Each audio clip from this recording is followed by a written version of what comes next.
Hello again, everyone.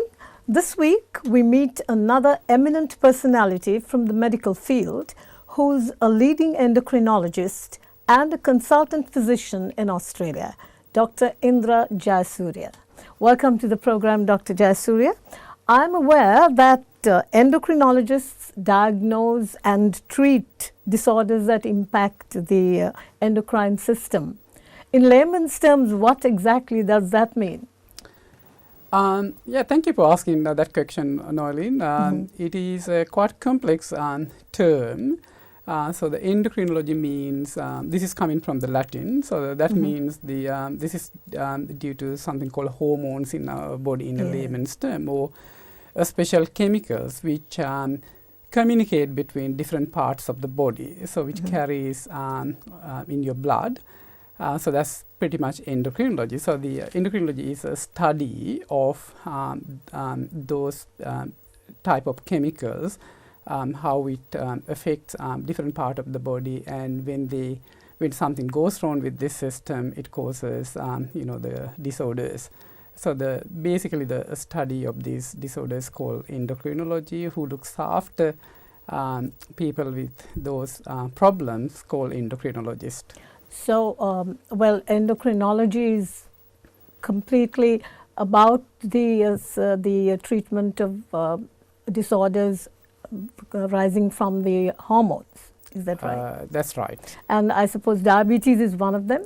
Yeah, the diabetes is the major part of the endocrine system.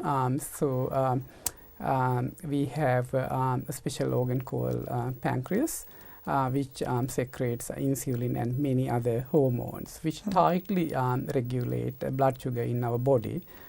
So when things go wrong in this cascade of hormones or the chemicals, some people unfortunately get diabetes. As we take diabetes, for instance, it is a serious condition that affects people all around the world.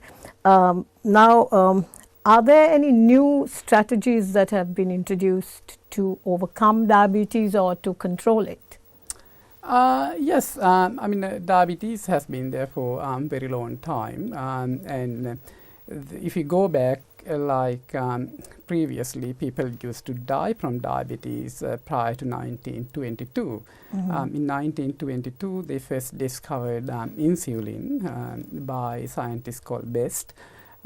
Since then, the life expectancy increased, the people with diabetes. But prior to that, people used to die from wasting. There was no treatment. So obviously, that's a very important disease affecting us. And also, when I answer your question about the treatment and new the new strategies, but then we need to look at there are various type of diabetes. So the diabetes is just a name given to a large basket of conditions. So we subdivide that into type 1 and type 2, and there are a small percentage of various other type of diabetes.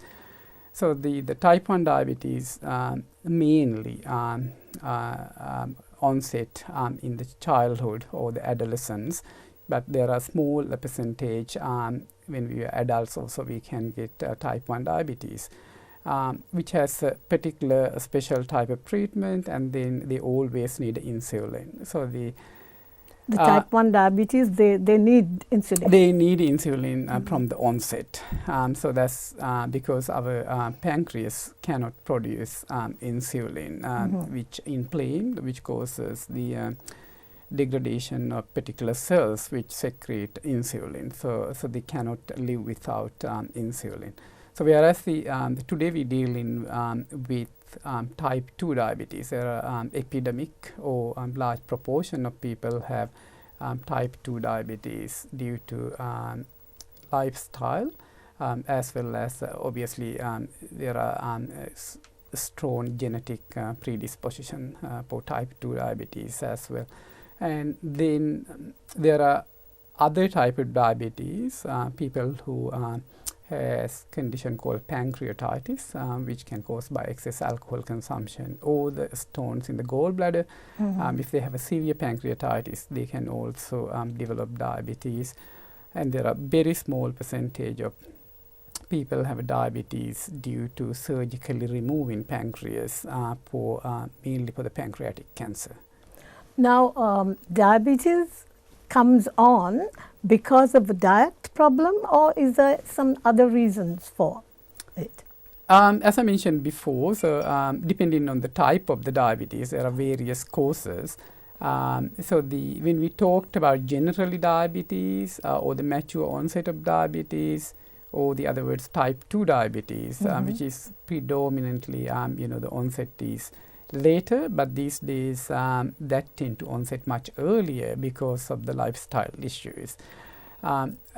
It is not purely because of the lifestyle. There are a lot of genetic factors. So if your parents has diabetes, or if your sibling has diabetes, you're more likely to get diabetes, and then which can sort of accelerate by lifestyle issues such as putting on weight, unhealthy diet, lack of physical activities. Now, diabetes affects vital organs in the body, and of course, it could lead to blindness sometimes, and also amputation. Isn't that right? That's right. The diabetes in long term. So particularly if you have poor diabetic control over a long period of time, let's say like 5 to 10 years, then you can develop complications. I mean, one of the major complication is the eye disease. So the diabetes can cause, that's right, bleeding inside the eyes, or retinopathy. This is mainly due to the abnormal growth of the blood vessels inside your retina, which is like a screen behind the eyes where the images formed when we see things. This damage can be permanent. So if you don't screen and recognize it early, or if you don't control diabetes well, so sometimes people can experience sudden onset blindness, which can be permanent and which is obviously devastating for the person involved. Now, at the onset of diabetes, and if it isn't controlled, let's for example say, the peripheral areas of the body, for the toes, and perhaps even the fingers, you get a numbness, right? Can that be controlled initially with maybe exercise and perhaps even massage? Yes. I mean, by the time you develop these conditions called a peripheral neuropathy, mainly involving your feet, and sometimes you can, as you mentioned, you can experience that in the hands as well. So that usually occur after having diabetes for some time due to the damage to the nerve. So you basically experience like pins and needles, or burning sensation, or something like a fire. That's how the patients usually people describe, and which is quite debilitating because it does affect the feet, and sometimes you can't rest because you can get restless legs and things like that, which usually improve with the appropriate treatment and control in your blood sugars. When we tightly control blood sugars, initially it might get worse, but then it improved. Answering the questions like other remedies like massage and things, I'm not sure because there's no research done on these areas to suggest otherwise. Are there any special treatments targeted for aging diabetes patients? You mean type 2 diabetes, Noelin? Yes. No. So usually when we diagnose with type 2 diabetes, we follow treatment algorithms. So generally every stage of diabetes, the lifestyle changes are vital, such as exercise and looking after the diet. So when I say exercise, you don't really need to do, you don't need to go to gym, or you don't need to do high intensity exercises. So which could be, simple walking, simple cycling, swimming. Swimming is one of the best exercises if you can swim. But just going for a walk, maybe 45 minutes a day to 1 hour, if you can, and then do persistently. At least 5 to 6 times a week. I think it should be your priority, and it should incorporate into someone's daily life in order to control diabetes, which is based on the research as well as from my experience. So which is the best medicine for your diabetes. And often patients comes and tells me that if they went for a walk night before and their blood sugars in the morning perfectly normal. So which is far more important than the medications.